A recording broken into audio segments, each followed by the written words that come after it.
Hello, this is Coffee Break with Ninita, a daily guide of coping skills that gets us through by making us strong.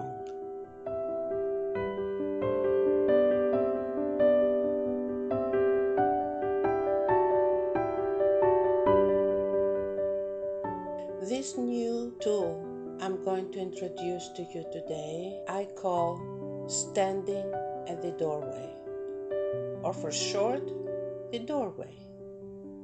Like when we are in a new place, a new house, a new building, a new office, we enter the doorway and we stand there looking around to familiarize ourselves with what there is and where we need to go. The same way, when we are leaving behind an old situation, entering into a new one, we stand by the doorway and we look around, trying to figure out what is that there is, how much there is, where we must go, which direction to take. All this is very important in preparing some kind of a map for the steps we need to take, for the steps to follow. Not only us, everybody does it. When we are starting a new relationship or we are starting a new job, what we do is we take a little time in the beginning that will help us create the plan of whether the situation is a good one for us, whether it's going to work and grow and become what we were looking forward, or whether it is not what we are looking forward and therefore we want to leave it. So it is a very critical moment when we stand at the doorway.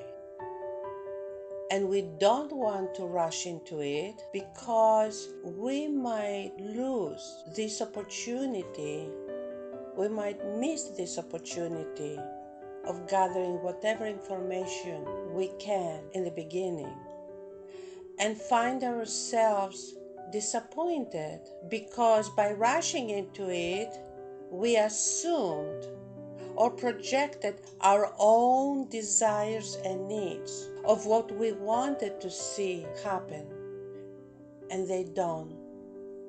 They're not going to happen, and we get discouraged.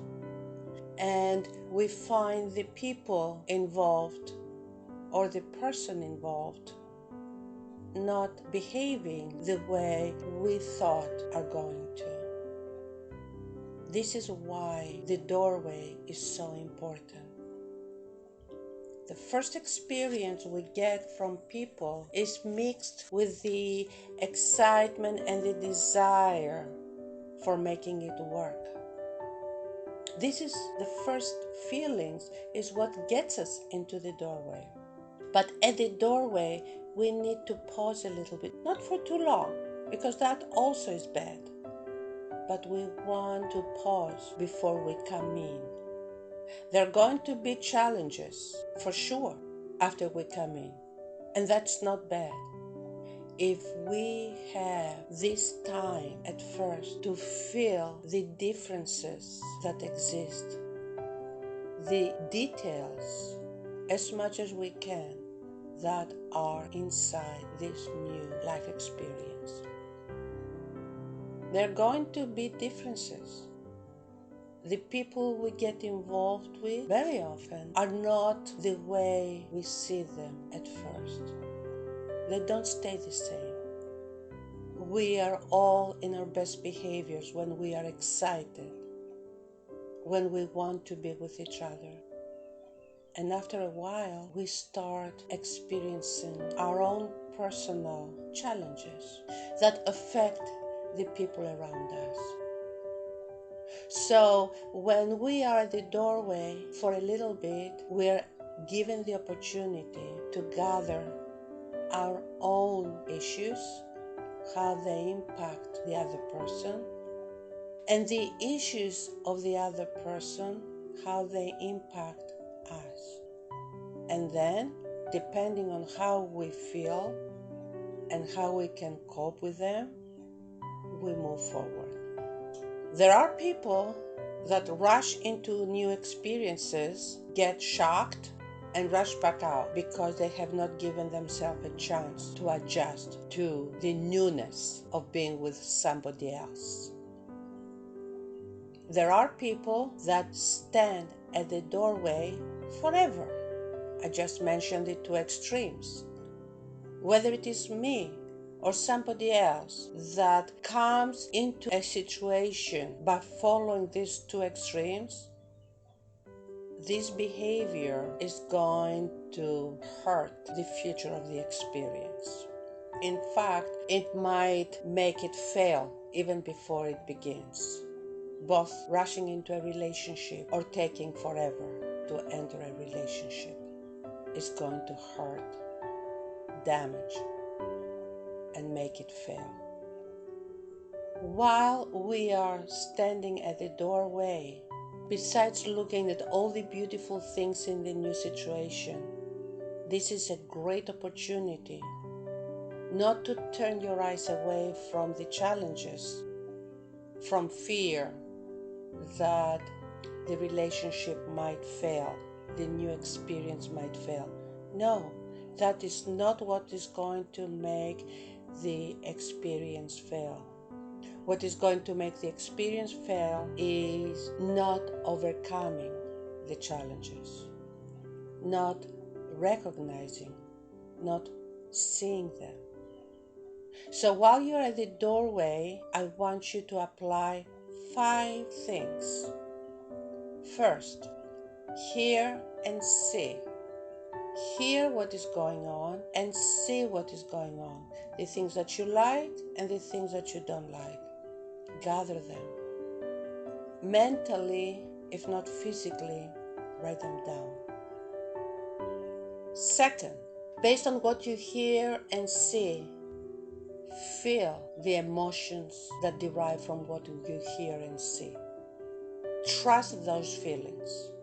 Don't take action. Don't make it a decision factor to run. No, that's not what I'm recommending. What I'm saying is feel not only the good, but also the one that it is not that good. Write it down.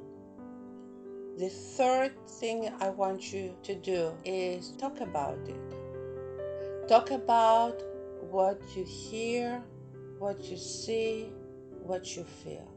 Talk about it in a calm and collected way, and listen to how the others answer. If the other doesn't answer, listen to the silence too. The first step is take a risk. You don't have to be 100% correct. If what you hear, see, feel, and talked about makes you want to go forward, move into the situation, cross the doorway, and enter the experience, God bless you. Do it. If depending on what you have gathered, you want to leave again, God bless you. Do it. The fifth thing I want you to really embrace is realizing, based on the risk you took, and accept when it is the wrong thing. Embrace it. Don't get angry. Often we take a risk of staying in situations that are questionable, and then we decide it was not meant to be, and we leave distraught. And that is the worst thing. Don't beat up yourself for taking a risk. That's what risk means, not guarantees. We don't have guarantees in life, even when we are in situations that are guaranteed by others. Embrace having made a mistake. It's not the end of the world, because it is a great feeling of relief when we admit we made a mistake, because then is when we are free to do something else. So at the doorway, based on those 5 things, we can actually either go forward in a very good place, we will grow, not only because the situation is perfect, but because of the work we ourselves did, that I call the doorway.